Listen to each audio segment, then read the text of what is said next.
My wife forgot my 50th birthday. She asked for $25K for her brother. I sent $1. I canceled her cards. Then detectives knocked on the door with a photo of her covered in fake bruises. I just pointed to the open folder on my desk. And what they saw, I'm glad to have you here. Follow my story until the end and comment the city you're watching from so I can see how far my story has reached.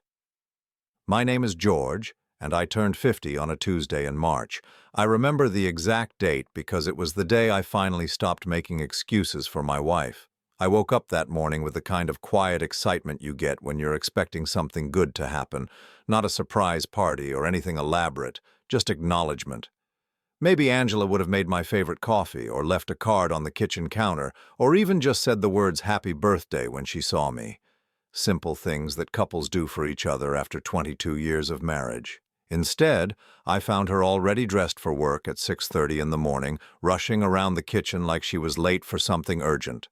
Her hair was pulled back in that severe bun she wore when she was stressed, and she had her phone pressed to her ear, speaking in hushed tones to someone I couldn't identify. "Good morning," I said, hoping she'd remember what day it was. She glanced at me briefly, covering the phone with her hand. "I have to leave early today. There's leftover pizza in the fridge if you want breakfast." Leftover pizza on my 50th birthday. I watched her grab her purse and head toward the garage, still talking on that phone. She paused at the door, and for a moment I thought she'd remembered. She turned back to me with this expression I'd been seeing more often lately, like she was looking at a stranger who'd wandered into her house by mistake. "Don't wait up tonight. I'll be working late." The garage door closed behind her with a mechanical whir that seemed to echo through the empty house. I stood there in my pajamas, holding a cold cup of coffee, wondering when exactly I'd become invisible in my own marriage. But this wasn't new, was it? That's what started bothering me as the day went on. Sitting in my home office, trying to focus on work emails, I kept thinking about the past few months. Angela's late nights had become routine, her phone calls in hushed voices, the way she'd started keeping her phone face down on surfaces, something she'd never done before. There was the time 3 weeks earlier when she'd claimed to be at her book club. But when I'd driven past the usual location to grab takeout from the restaurant next door, the parking lot was empty. The building was dark. I'd convinced myself that maybe they'd changed venues, that I'd misunderstood. Then there was her sudden interest in fitness. Angela had never been one for exercise, but suddenly she was hitting the gym 5 nights a week. She'd come home energized, almost glowing, but when I'd suggested, "We work out together," she'd dismissed the idea quickly. "I need this time for myself," she'd said. "You wouldn't understand." I'd tried to understand. I really had. I'd read articles about midlife changes, about women rediscovering themselves. I'd given her space, supported her new interests, never questioned the hours or the secrecy. I'd been the understanding husband, the one who didn't ask too many questions. The birthday she forgot wasn't just about a date on the calendar. It was about feeling like I was living with a stranger who happened to share my last name. By afternoon, I found myself doing something I'd never done before. I opened her laptop. Angela had left it on the kitchen counter, plugged in but closed. She'd been in such a rush that morning that she'd forgotten to take it with her. The screensaver was still logged in under her account. My hands shook slightly as I moved the mouse. I told myself I was just being paranoid, that I'd look for 5 minutes and then feel guilty about invading her privacy. But what I found in those first 5 minutes made my stomach drop. Her browser history told a story I wasn't prepared for. Searches for how to start over at 45, articles about divorce after 20 years, website visits to a local law firm that specialized in family law. The timestamps showed these searches happening late at night when she was supposedly reading or watching television beside me in bed. There were other things, too. Email confirmations for restaurant reservations I'd never heard about, receipts for lingerie purchases that I'd never seen her wear, a saved map route to an address across town that meant nothing to me. I closed the laptop and walked away, my heart pounding so hard I could hear it in my ears. I sat on our back deck, staring at the garden Angela had planted when we first moved into this house 15 years ago. The roses were blooming, bright red against the green fence we'd painted together that first summer. Everything looked the same, but nothing felt real anymore. When Angela came home that night, it was past 10 o'clock. I was reading in the living room, pretending to be absorbed in a book I couldn't remember the title of. She walked through the front door like it was any other day, kicking off her heels and dropping her purse on the hallway table. "How was your day?" she asked, the same question she'd asked 1,000 times before. I looked up at her, this woman I'd been married to for over 2 decades, and realized I was seeing her clearly for the first time in months. The way she avoided eye contact when she spoke to me, how her smile never quite reached her eyes anymore. The careful distance she maintained even when we were in the same room. "It was quiet," I said. "Very quiet." She nodded and headed toward the stairs.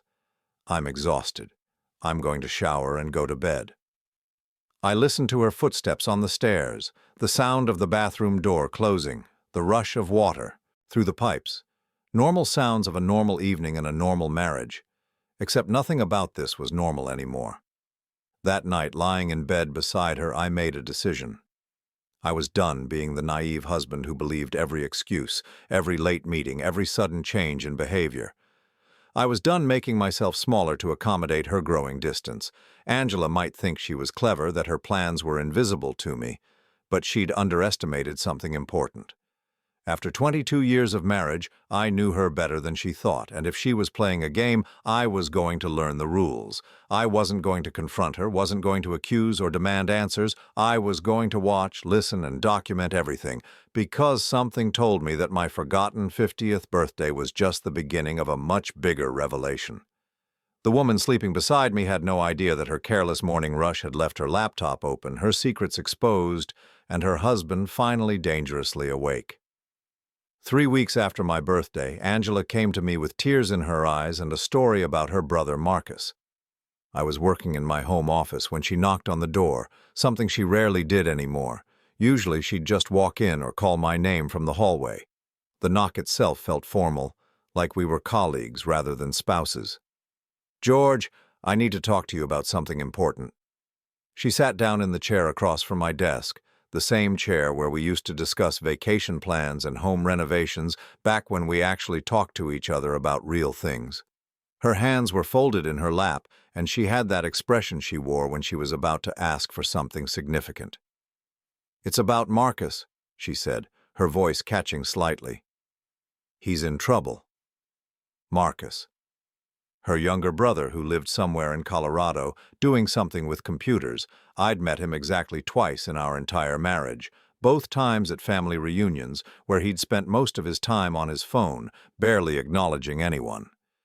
Angela rarely talked about him, and when she did, it was usually to complain about how irresponsible he was with money.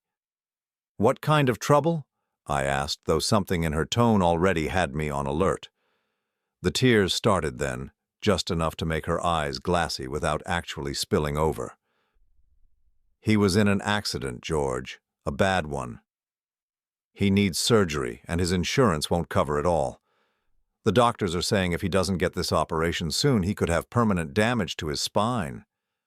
I leaned back in my chair, watching her face carefully. In 22 years of marriage, I'd seen Angela cry maybe a dozen times, and never over her brother. She'd always described their relationship as distant but cordial. When their mother had died 3 years ago, Angela had been more irritated by the logistics of the funeral than emotionally affected. "How much does he need?" I asked. $25,000. She said it quickly, like she wanted to get the number out before I could object. "I know it's a lot, George, but he's family. He doesn't have anyone else to ask." $25,000. The exact amount delivered with practiced precision. I'd been doing my homework since the birthday incident. Those late-night browser searches, the mysterious phone calls, the new clothes and gym memberships. I'd started paying attention in ways I never had before, and Angela had become predictable in her unpredictability. "When did this happen?" I asked. 2 days ago. He's been in the hospital since Monday night." Monday night. I remembered Monday night clearly because Angela had come home late again, claiming she'd been at dinner with her friend Sarah. When I'd casually asked about Sarah the next morning, Angela had been vague about details, changing the subject quickly. "Have you talked to the hospital directly?" I continued, keeping my voice neutral. "Sometimes they have payment plans or financial assistance programs." Angela's jaw tightened slightly, just for a second, but I caught it. "Marcus already looked into all that. This is the only option, George. Time is critical."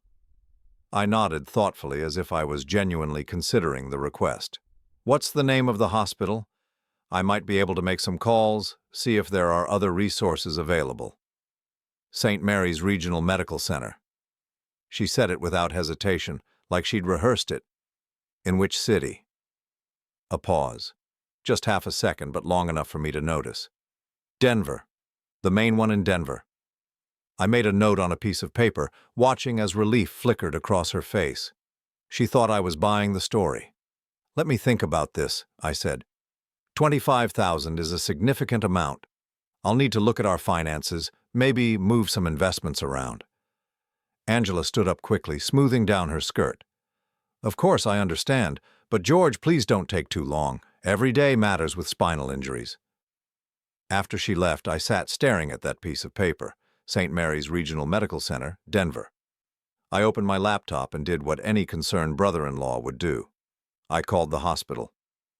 "I'm calling to check on a patient," I told the receptionist. "Marcus Wheeler. He was admitted Monday night after an accident." There was a pause while she searched. "I'm sorry, sir, but we don't have any patient by that name currently admitted or recently discharged. Could you check again? Marcus Wheeler, Wheeler. He would have been brought in Monday evening, possibly Tuesday morning." Another pause. "No, sir, no Marcus Wheeler in our system." I thanked her and hung up. Then I called 2 other major hospitals in Denver. Same result, no Marcus Wheeler, no recent accident victims matching his description. The lie was so clean, so complete that I almost admired the audacity of it. But I wasn't done with my investigation. Over the next 2 days, while Angela grew increasingly anxious about my decision, I made more calls. I contacted the insurance company Marcus supposedly worked for, claiming to be updating emergency contact information. They had no employee by that name.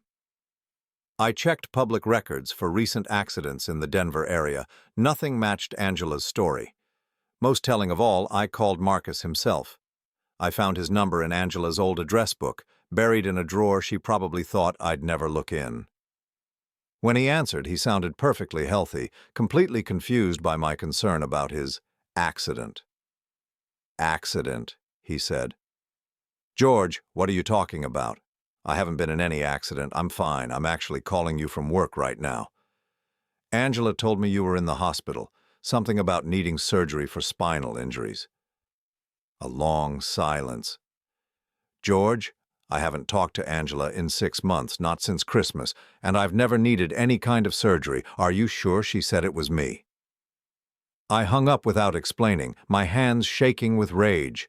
$25,000 for a fictional emergency involving a brother who was sitting safely in his office, completely unaware he was supposed to be fighting for his life in a hospital that had never heard of him.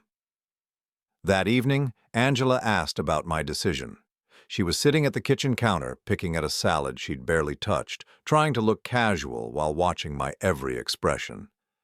"I've thought about it," I said, pulling out my phone, "and I want to help Marcus." Her face lit up with what looked like genuine relief. "Thank you, George. I knew you'd understand. Family has to stick together." I opened my banking app and began transferring money. Angela leaned forward, trying to see the screen. "I'm sending it to Marcus directly," I said. "What's his account information?" The relief on her face flickered. "Actually, he asked me to handle it for him. He's still pretty medicated from the pain, you know. It's hard for him to focus on financial things right now." "Of course," I said. "That makes sense." I finished the transfer and showed her the screen. Angela looked at it, and for just a moment her mask slipped. Confusion, then anger, then a forced smile. $1? She said, her voice carefully controlled. "That's right, $1. She stared at me, and I stared back. The silence stretched between us like a bridge neither of us wanted to cross first. "George, this isn't funny. Marcus needs $25,000. "No," I said quietly. "Marcus doesn't need anything. Marcus is sitting in his office in Colorado, perfectly healthy, wondering why his brother-in-law called asking about an accident that never happened." The color drained from Angela's face. For a moment she looked exactly like what she was, someone who'd been caught in a lie so elaborate that she'd forgotten to check if the foundation was solid. But Angela had always been quick to recover. She straightened her shoulders and shifted tactics. "You called Marcus? George, how could you? He specifically asked me not to worry the family until after the surgery. Now you've upset him for nothing." It was a good try, but she was working without a script now, improvising, and I could see the cracks forming in real time. I stood up and walked to the kitchen drawer where we kept important documents.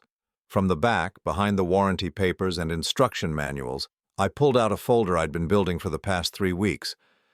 "Angela," I said, setting the folder on the counter between us, "we need to talk." She looked at the folder like it was a snake that might strike. "What's that?" 22 years of marriage," I said, "and I finally learned something important. When someone you love starts lying to you, they usually don't stop with just one lie."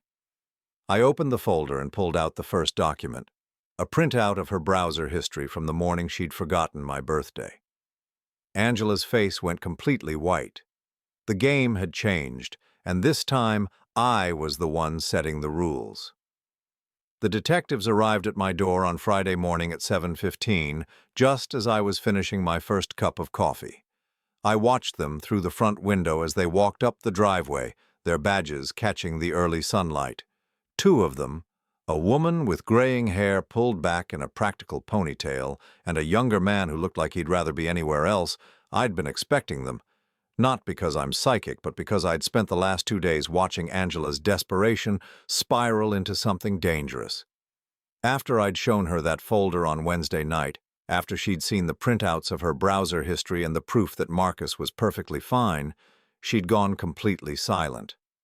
Not the cold silence I'd grown used to over the past months, but something different, something calculating. Thursday morning, she'd left the house before dawn without saying a word. She'd returned around noon with a story about spending the night at her sister's place, thinking things over. But I'd called her sister Patricia Wednesday night just to test the waters. Patricia had been surprised to hear from me and mentioned that she hadn't seen Angela in weeks. Another lie stacked on top of all the others. Thursday evening, Angela had been different. Nervous, jumpy, checking her phone constantly. She'd barely eaten dinner, claiming she had a headache. When I'd suggested she take something for it, she'd snapped at me in a way that felt theatrical, like she was performing anger rather than feeling it. "I don't need you to take care of me, George. I can handle my own problems." She'd stormed upstairs, and I'd heard her moving around in our bedroom for hours, opening and closing drawers, the muffled sound of phone conversations through the closed door. Around midnight, everything had gone quiet. This morning, she'd been gone when I woke up. Her car was missing from the garage, and there was no note, no text message, nothing to indicate where she'd gone or when she'd be back. But I'd had a feeling I'd be hearing from her soon, just not directly.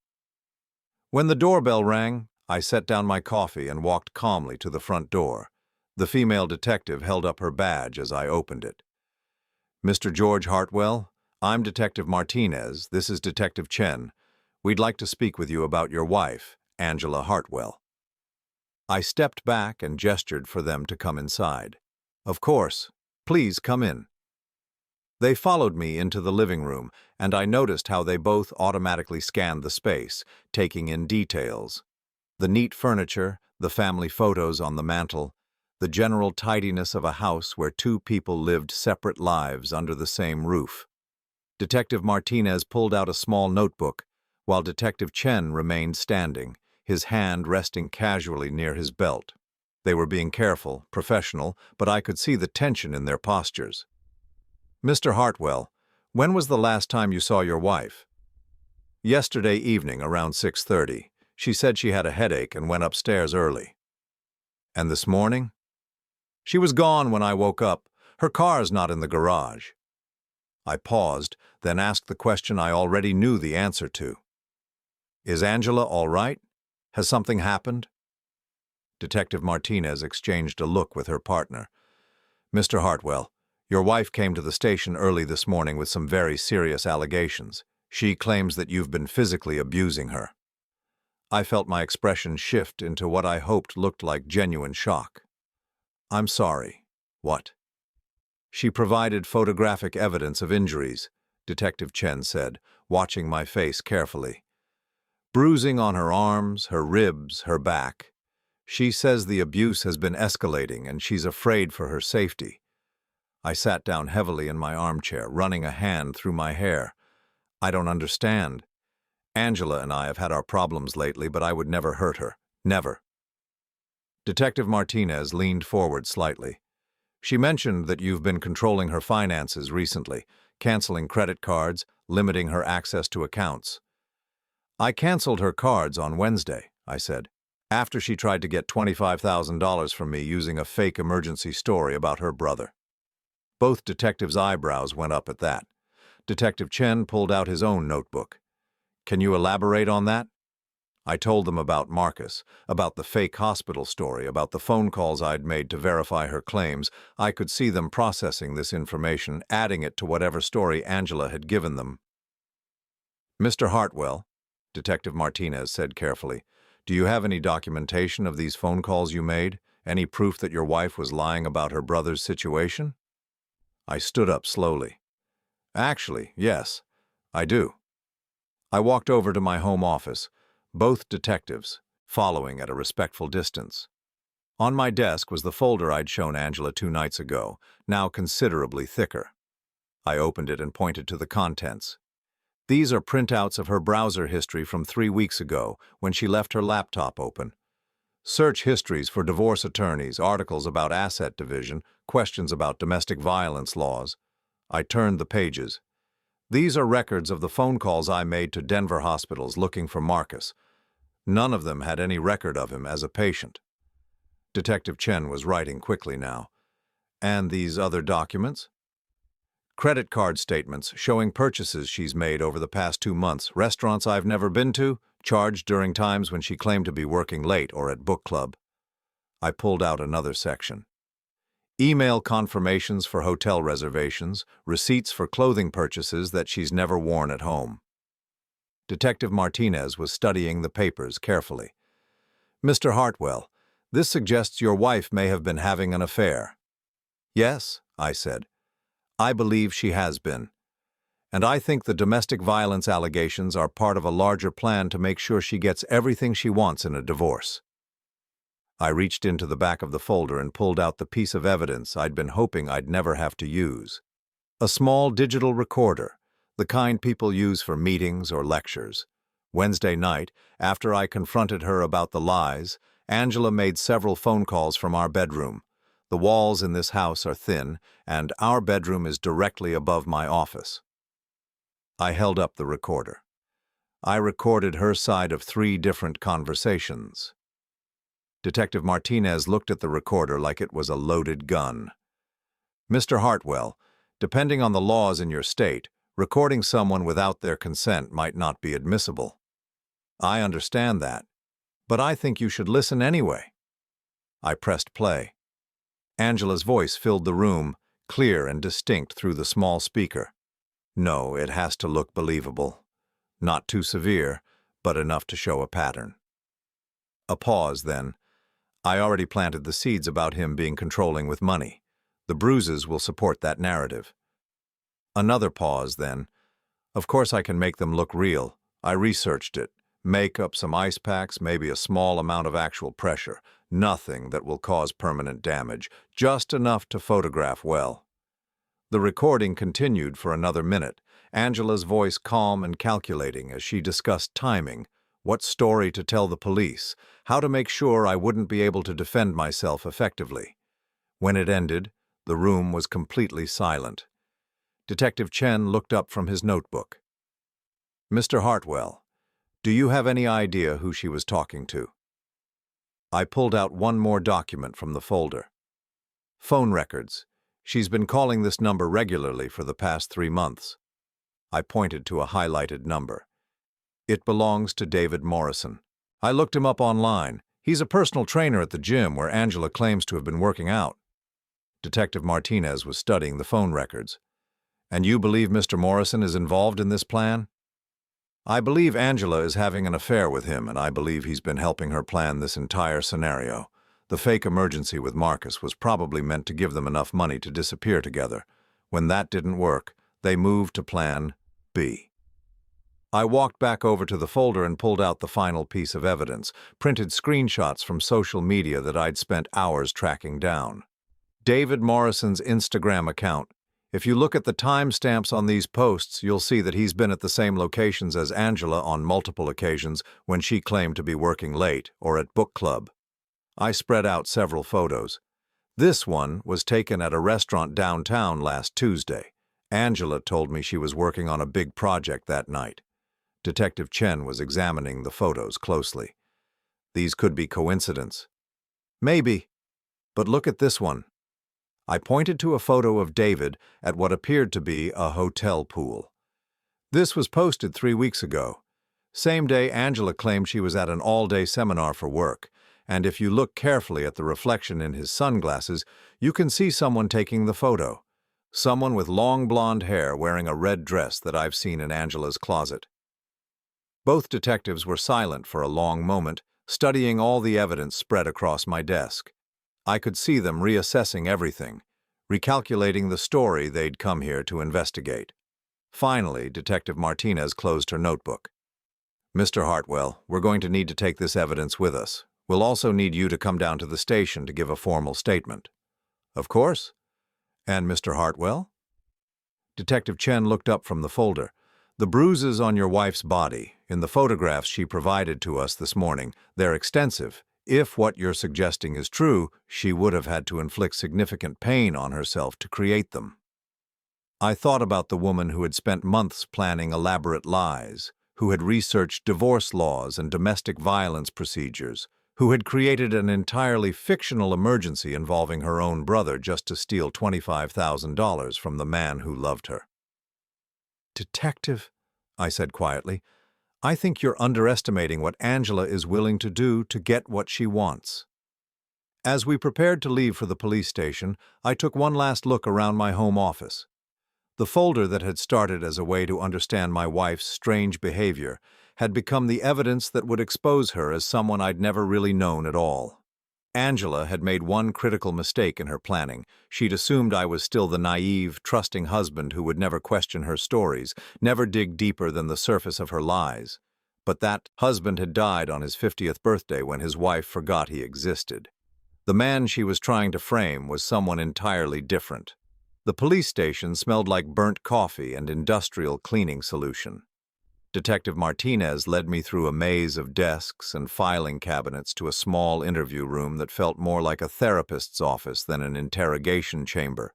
2 comfortable chairs, a small table, and a recording device that she turned on with practiced efficiency. This is just for documentation purposes, she explained. Everything you tell us will be part of the official record. I'd brought the expanded folder with me, now thick enough to require a rubber band to keep it closed. Over the past week, since I'd first confronted Angela about the fake emergency, I'd been methodically documenting everything I could find.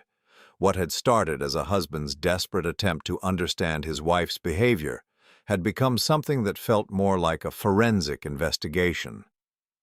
Mr. Hartwell, let's start with the timeline, Detective Chen said, settling into his chair with a fresh notebook. When did you first suspect your wife was being dishonest with you? I thought back to that Tuesday morning, 3 weeks ago, when Angela had rushed out of the house without acknowledging my birthday. It seemed like such a small thing now compared to everything that had followed.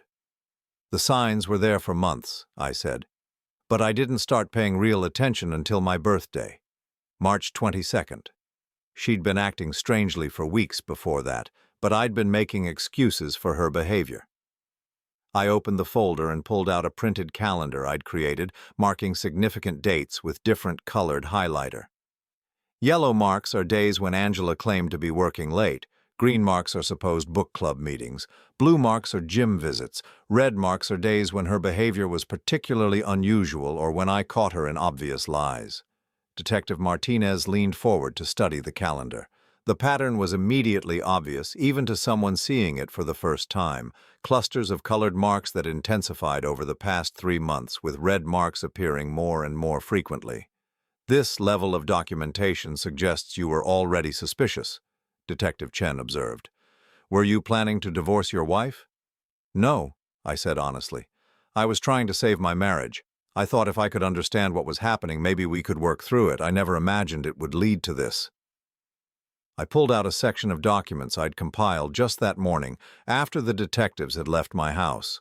Phone records, credit card statements, and digital receipts that painted a picture of a woman living a completely separate life. These are Angela's phone records for the past 4 months. This number here, I pointed to David Morrison's highlighted contact, appears over 300 times. Text, messages, phone calls, sometimes lasting hours. Detective Martinez was taking notes rapidly. Did you ever confront your wife about this David Morrison? Not directly, but I did some research on him. I pulled out printouts from various social media accounts and professional websites. David Morrison, 28 years old, personal trainer at Elite Fitness Center, divorced last year. According to his Instagram posts, he's been living well above what a personal trainer's salary should support. I spread out several photos that showed David at expensive restaurants wearing designer clothes, driving a car that cost more than most people make in a year. This is from 2 months ago, I said, pointing to a particular photo. David posted this picture of himself at Morton's Steakhouse downtown. The meal he's eating costs approximately $150 per person. On the same day, Angela's credit card was charged $198 at Morton's. Detective Chen looked up from his notes. You're suggesting your wife was funding this man's lifestyle? I'm suggesting more than that. I pulled out the most damaging evidence I'd found. Angela's been systematically moving money from our joint accounts into a separate account I didn't know existed. Small amounts at first, but increasing over time. The bank statements I'd obtained that morning told a clear story. Over the past 6 months, Angela had transferred a total of $47,000 from our joint savings and checking accounts into an account listed under her maiden name. $47,000, Detective Martinez repeated. Did your wife have legitimate access to these accounts? Yes, we've always had joint accounts. I never questioned her spending before because I trusted her. I felt the bitter irony of those words. But look at the pattern of withdrawals. They correspond exactly with David Morrison's expensive purchases, his car payments, even his rent. I'd spent hours the night before cross-referencing Angela's withdrawals with David's social media posts and public records. The correlation was undeniable. Mr. Hartwell, Detective Chen said carefully, this suggests premeditation. If your wife has been planning this for months, the domestic violence allegations become much more serious. There's more. I pulled out a section of documents I'd hoped I wouldn't have to share. Angela's been researching more than just divorce law. The printouts showed browser histories that went far beyond simple asset division questions. Angela had been studying domestic violence statutes, researching how much evidence was typically required for restraining orders, reading articles about how abuse victims were treated by law enforcement. She researched everything, I continued. How to document injuries, what kind of medical records would be most convincing, even how to make bruises appear more severe in photographs. Detective Martinez looked genuinely disturbed. Mr. Hartwell, you're describing someone who planned to frame you for domestic violence as part of a divorce strategy. I think it was more than that. I pulled out the final piece of evidence, the one that had made me realize just how elaborate Angela's plan really was. I found this hidden in her laptop, buried in a folder labeled Book Club Notes. It was a document that Angela had titled Timeline, but which read more like a criminal's planning notes. The file was 8 pages long and detailed every aspect of what she was calling the transition. I read aloud from the document. Month 1. Establish pattern of George becoming controlling and suspicious. Document his questioning of my activities. Month 2. Create financial pressure that he will resist. establishing foundation for economic abuse claims. Detective Chen was writing furiously as I continued reading. Month 3. Begin documenting alleged abuse. Create photographic evidence. Establish timeline of escalation that will support need for immediate protection order. The document outlined everything Angela had done over the past months and everything she was planning to do. The fake emergency with Marcus, the deliberate lies about working late that she knew I would eventually discover, even the way she'd left her laptop open that first morning, knowing I would find her browser history. She wanted me to find out about the affair, I realized aloud. Not because she wanted to be honest, but because she needed me to react. She needed evidence of me becoming suspicious and controlling. Detective Martinez looked up from the document. And the domestic violence allegations? I turned to the final page of Angela's timeline. Phase 4. Implement physical evidence protocol. Document injuries consistent with ongoing abuse pattern, contact law enforcement, and initiate protective proceedings. The clinical language was chilling.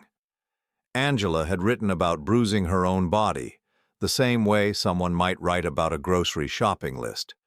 There are detailed notes about how to create convincing injuries, I continued, what household items to use, how to photograph them for maximum impact, even research about healing times, and how to make fresh bruises appear older. Detective Chen set down his pen and leaned back in his chair. Mr. Hartwell, if this document is authentic, your wife has essentially confessed to conspiracy to commit fraud, filing false police reports, and potentially perjury. There's one more thing, I said. I pulled out the audio recordings I'd made, but also a second device I'd found hidden in our bedroom. Angela has been recording our conversations for weeks. I found this device taped under our kitchen table. The small recording device was professional quality, the kind used for surveillance. When I'd discovered it 2 days ago, it had contained hours of audio files of our daily conversations, edited and compiled in a way that made me sound controlling, possessive, and prone to anger. She's been creating an audio record that supports her claims, I explained.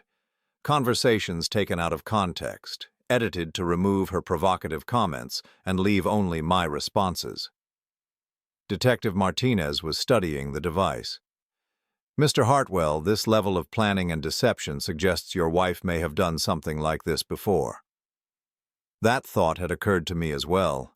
I'd started researching Angela's past relationships, the ones from before we'd met. It was difficult to find information, but what I'd discovered was troubling. Angela was married once before, when she was 22. Brief marriage that ended in a contentious divorce. Her first husband claimed she'd falsely accused him of financial impropriety. I pulled out public records I'd obtained. The charges were eventually dropped, but the divorce settlement was heavily in Angela's favor. The room fell silent as the implications of this information settled in. She's done this before, Detective Chen said. It wasn't a question. I think Angela has been perfecting this strategy for years, learning what works, what doesn't, how to be more convincing each time. I looked at the folder spread across the table, all the evidence of a woman I'd thought I knew but who had been living as a complete stranger under my roof. The woman who came to you this morning with bruises and tears, claiming to be a victim of domestic violence, that's not my wife. That's a performance she's been rehearsing for months. Detective Martinez gathered the documents together. Mr. Hartwell, we're going to need to bring your wife back in for additional questioning. Based on what you've shown us, we have grounds to investigate her for filing a false police report at minimum. What happens now? I asked. Now we verify everything you've told us. We'll contact the hospitals, check your phone records, interview David Morrison. Detective Chen stood up. And we'll take a much closer look at those photographs your wife provided this morning. As we prepared to leave the interview room, Detective Martinez turned to me with a question that had probably been bothering her since she'd first seen my folder. Mr. Hartwell, why didn't you confront your wife directly when you first discovered the affair? Most people would have demanded answers, threatened divorce. Instead, you spent weeks documenting everything in secret. I thought about that for a moment. Because I knew Angela well enough to understand that she was planning something, I just didn't know what. If I'd confronted her too early, she would have adjusted her strategy. I needed to see the whole plan before I could defend myself against it. The irony wasn't lost on me. In trying to destroy me, Angela had taught me exactly how dangerous she really was. And in trying to be thorough, she'd documented her own crimes so completely that she'd made my defense effortless. Walking out of the police station that afternoon, I realized that the woman I'd been married to for 22 years had never actually existed. The real Angela was someone far more calculating, far more cruel, and far more capable of destruction than I'd ever imagined. But she'd made one critical error in her planning. She'd underestimated the man she was trying to frame. The confrontation happened in the same police station interview room where I'd spent the afternoon laying out the evidence of Angela's deception. Detective Martinez had called me at home around 6 o'clock that evening, asking if I could come back in. They'd brought Angela in for additional questioning, and things had taken an unexpected turn. "She's asking to speak with you," Detective Martinez explained as we walked through the station corridors. "We've presented her with the evidence you provided, and she's claiming there are things we don't understand about your relationship." I wasn't surprised. Angela had always been skilled at shifting narratives when her original story started to fall apart. What surprised me was that she thought this strategy would still work now that her entire elaborate plan had been exposed. "Has she been arrested?" I asked. "Not yet. We're still investigating, but the evidence you provided raises serious questions about the validity of her domestic violence claims." Detective Chen joined us as we approached the interview room. "She's been very insistent that you're manipulating the situation somehow." Through the small window in the door, I could see Angela sitting at the same table where I'd spread out my folder hours earlier. But this wasn't the composed, calculating woman who had tried to steal $25,000 from me just days ago.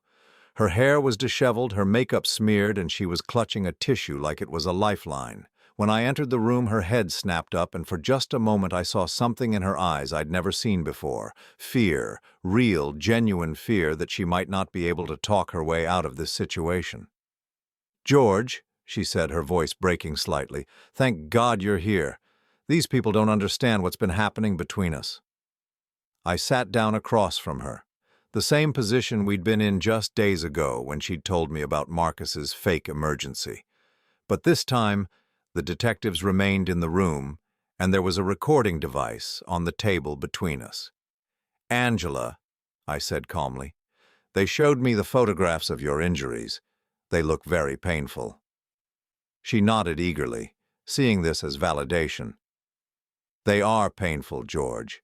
You don't know how hard this has been for me, living in fear, not knowing when you might lose control again." Detective Martinez leaned forward. "Mrs. Hartwell, your husband has provided us with evidence that suggests these injuries may have been self-inflicted." Angela's face went pale, but she recovered quickly. "That's ridiculous. George has always been manipulative, but I never thought he'd go this far." She turned to me with what looked like genuine anguish. "How could you make them think I would hurt myself? How could you be so cruel?" It was a masterful performance, even now. If I hadn't spent weeks documenting her lies, if I hadn't seen the timeline document where she'd planned this exact scenario, I might have been tempted to doubt my own conclusions. "Angela," I said quietly, "they found your planning document, the one where you outlined everything you were going to do, including how to create convincing photographic evidence of abuse." She blinked rapidly, and I watched her mind racing, trying to figure out how to explain away something so damning. "I don't know what you're talking about," she said finally. "George, you're scaring me. This isn't like you." Detective Chen opened a folder and pulled out a printed copy of the timeline document I'd found on Angela's laptop. "Mrs. Hartwell, this document was found on your computer. It's titled Timeline and details a multi-month plan to frame your husband for domestic violence." Angela stared at the papers like they were written in a foreign language. "I've never seen this before in my life." "The document was created on your laptop. using your user account over a period of several weeks," Detective Martinez explained. "The metadata shows it was last modified 2 days ago." "George must have put it there," Angela said desperately. "He's been using my computer, going through my things. He's trying to frame me because he knows I found out about his controlling behavior." I felt something inside me shift as I listened to her lie so effortlessly, even when confronted with irrefutable evidence. This wasn't desperation anymore. This was pathological. "Angela," I said, "they also found the recording device you hid in our kitchen, the one you used to create edited conversations that made me sound abusive." She shook her head violently. "No, that's not true. George, why are you doing this to me?" Detective Martinez pulled out another piece of evidence. "Mrs. Hartwell, we've also verified that your story about your brother Marcus was fabricated. We contacted him directly. He's never been in any accident, never needed surgery, and hasn't spoken to you in 6 months." Angela's breathing was becoming shallow, her hands trembling as she gripped the tissue. "You don't understand. Marcus asked me not to involve anyone else. He's very private about medical issues." "We spoke to the hospitals," Detective Chen continued relentlessly. "St. Mary's Regional Medical Center in Denver has no record of treating any patient named Marcus Wheeler. Neither do any other major medical facilities in the Denver area." "Maybe he went somewhere else," Angela said weakly. "Maybe I got the hospital name wrong." I watched as her entire fabricated world collapsed around her. Every lie she'd told, every manipulation she'd attempted, was being systematically dismantled by simple fact-checking that she'd somehow convinced herself wouldn't happen. "Angela," Detective Martinez said gently, "we also need to ask you about David Morrison." The mention of David's name hit Angela like a physical blow. Her face went completely white, and she actually swayed in her chair. "I don't know who that is," she whispered. Detective Chen consulted his notes. "Mr. Morrison is a personal trainer at Elite Fitness Center. Your phone records show over 300 communications with him over the past 4 months. Your credit card statements show you've spent thousands of dollars on meals and activities that correspond with his social media posts." "George is lying about that too," Angela said, but her voice had lost all conviction. "He's making up evidence to destroy me." I pulled out my phone and opened David Morrison's Instagram account. "Angela, this photo was posted 3 days ago. It shows David at the Marriott Hotel downtown, the same hotel where you claimed to be attending a work seminar when you asked me to cover the cost." She glanced at the phone screen, then looked away quickly. "That's a coincidence." "And this one?" I scrolled to another photo. "David posted this yesterday morning. He's wearing a watch that I recognize because I watched you buy it online 2 weeks ago. A Rolex that cost $8,000, charged to our joint credit card." Angela stared at the photo for a long moment, and I could see something breaking inside her. The carefully constructed lies, the elaborate planning, the months of manipulation, all of it crumbling because she'd been sloppy with details. "He said it would work," she whispered so quietly I almost didn't hear her. Detective Martinez leaned forward. "Who said what would work, Mrs. Hartwell?" Angela looked up, and for the first time since I'd known her, her mask came completely off. The tears were gone, the trembling had stopped, and what remained was someone I'd never seen before. Cold, calculating, and utterly without remorse.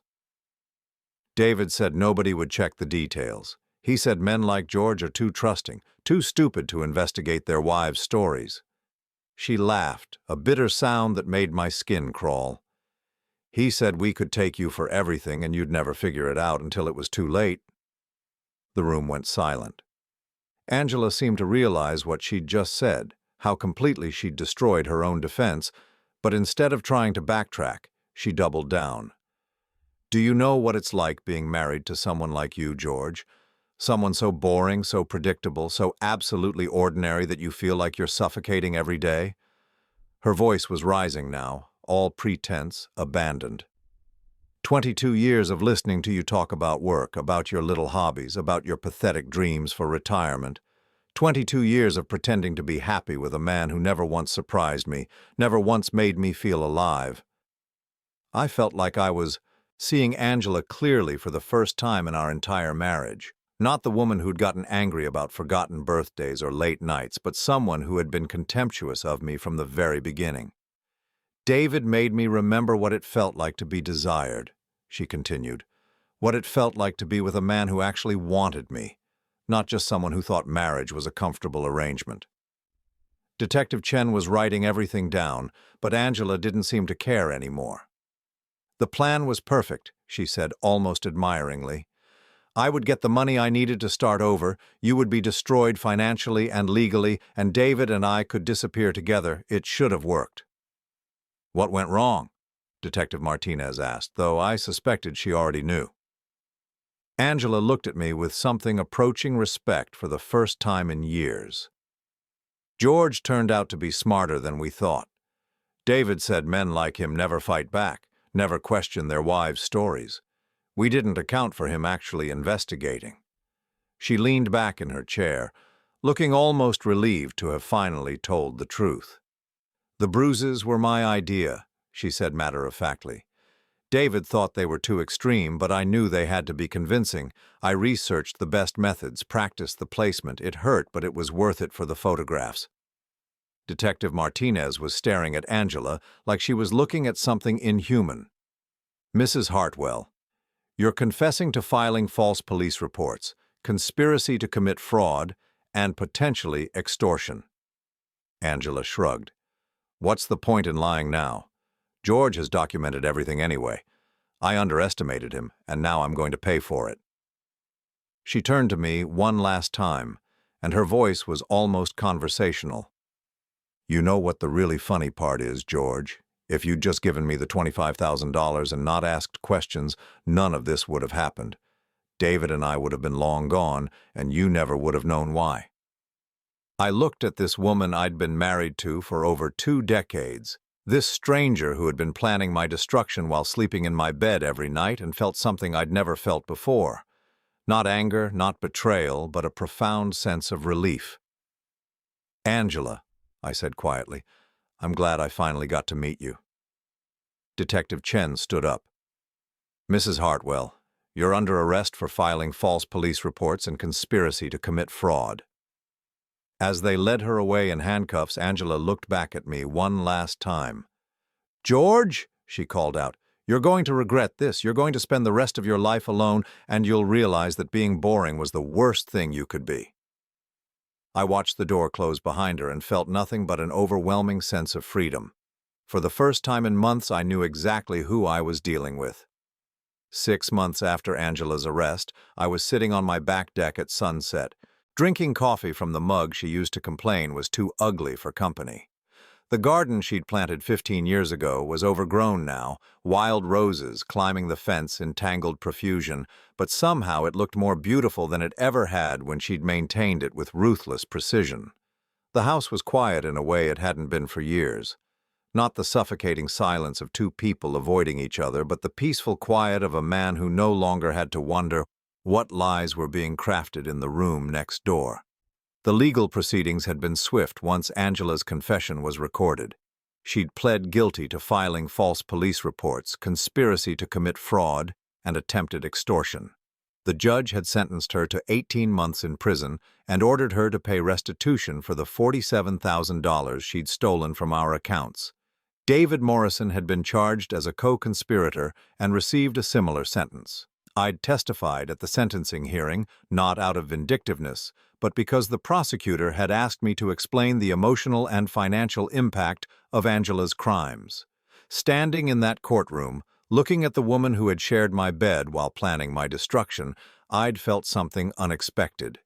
Pity. Your Honor, I'd said, I want you to understand that this wasn't a crime of passion or desperation. This was a systematic, calculated attempt to destroy another person's life for financial gain. Mrs. Hartwell spent months researching, planning, and executing a scheme that could have resulted in my imprisonment, bankruptcy, and complete social destruction. Angela had sat at the defendant's table, staring straight ahead, showing no emotion as I described the timeline document, the fake emergency, the self-inflicted injuries. When the judge had asked if she wanted to make a statement before sentencing, she'd simply said, "I have nothing to add." Even then, even facing the consequences of her actions, she couldn't bring herself to apologize or show genuine remorse. It was as if the entire proceeding was just another inconvenience, another obstacle that someone else had placed in her path. The divorce had been finalized 2 months after her sentencing. With Angela's criminal conviction and the evidence of her systematic deception, the proceedings were straightforward. I'd kept the house, the retirement accounts, and most of our shared assets. Angela's attorney had argued that she deserved spousal support, but given her conviction for attempting to defraud me, the judge had been unsympathetic. "Mr. Hartwell," the judge had said during the final hearing, "I want to commend you for the thorough documentation that helped expose this scheme.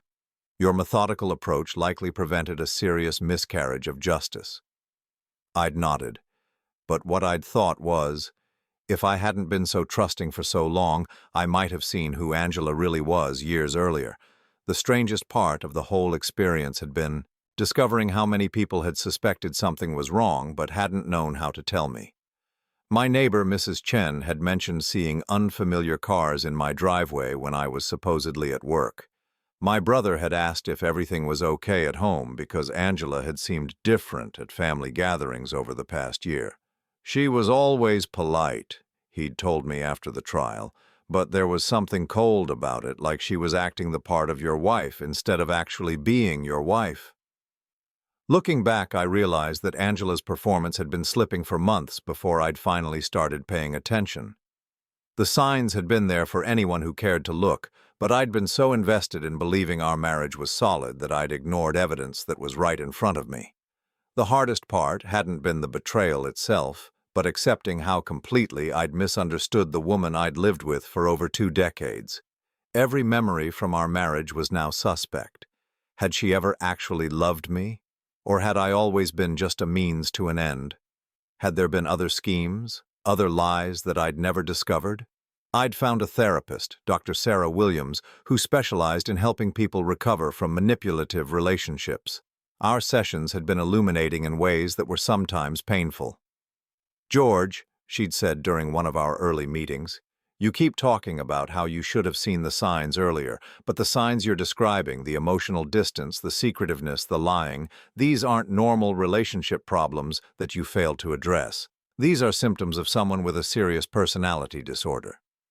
She'd explained that people like Angela were skilled at creating what she called manufactured intimacy.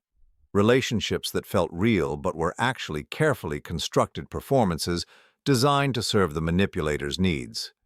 "You weren't naive or stupid," Dr. Williams had told me. "You were dealing with someone who had spent years perfecting the art of deception. Most people in your situation would have been equally deceived." Those sessions had helped me understand that Angela's behavior wasn't a reflection of my worth as a husband or as a person. It was a reflection of her inability to form genuine emotional connections with anyone. The revelation that had affected me most deeply came when Detective Martinez had called me 3 months after Angela's sentencing. They'd been investigating David Morrison's background and had discovered that Angela wasn't his first victim. "Mr. Hartwell, we found evidence that Morrison has been involved in at least 2 similar schemes over the past 5 years. He targets married women who have access to significant assets, then helps them orchestrate elaborate fraud schemes against their husbands." The detective had explained that David was part of a loose network of people who specialized in what they called intimate fraud, using romantic relationships to facilitate financial crimes. "Your wife may have thought she was David's partner," Detective Martinez had continued, "but the evidence suggests she was just another mark. He would have taken the money and disappeared, leaving her to face the legal consequences alone." I'd asked if Angela knew this, and the detective had said probably not. Even in her scheme to betray me, Angela had been betrayed herself. There was something almost poetic about that revelation.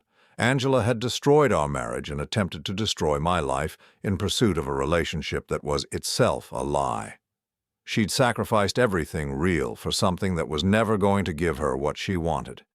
Now, sitting in my garden as the sun set behind the overgrown roses, I found myself thinking about the man I'd been 6 months ago. The husband who made excuses for his wife's behavior, who trusted without question, who assumed that love meant never investigating, never doubting, never protecting yourself from the person who shared your bed. That man was gone, and I didn't miss him. I'd learned to enjoy my own company in ways I hadn't since I was a young man. I'd started reading again, not just the business journals and news sites that had filled my time when I was married, but novels and philosophy books that made me think about larger questions. I'd taken up photography, something I'd always wanted to try but had never made time for. Most importantly, I'd learned to trust my instincts. When something felt wrong, when someone's story didn't add up, when my gut told me that I wasn't getting the whole truth, I listened to those warnings instead of dismissing them as paranoia or jealousy. I wasn't bitter about the experience, which surprised people who knew the details of what Angela had done. But bitterness would have meant carrying her toxicity forward into my new life, and I'd already wasted enough years doing that without knowing it. The phone rang as I was finishing my coffee, and I glanced at the caller ID. It was my brother Mark, who'd been checking on me regularly since the trial. "How are you doing, George?" "I'm good," I said, and meant it. Really good. "Any regrets about not taking her back? She's going to be out of prison in about a year." I laughed, not with bitterness, but with genuine amusement at the question. "Mark, taking Angela back would be like inviting a burglar to house sit while I went on vacation. Some people can be forgiven and rehabilitated, others are just dangerous." "Fair enough. What are you doing tonight?" I looked around my peaceful backyard, at the book waiting for me on the side table, at the camera I'd left on the deck railing after taking photos of the sunset. "Nothing special," I said, "and it's perfect." After I hung up, I sat for a while longer as the stars came out. I thought about Angela, probably lying in a prison bunk somewhere, still convinced that she was the victim of circumstances rather than the architect of her own destruction. I hoped that someday she'd find whatever help she needed to become a person capable of genuine relationships, but I knew that wasn't my responsibility anymore. I'd learned that sometimes the greatest gift you can give yourself is the recognition that some people can't be saved, can't be changed, and can't be trusted, no matter how much you might love them or want to believe otherwise. The man who had been married to Angela Hartwell was gone, destroyed by betrayal and deception. But the man who remained, the man sitting peacefully in his own garden on a quiet evening in spring, was someone I was proud to be. For the first time in years, I knew exactly who I was and exactly what I was worth, and I was enough, all by myself.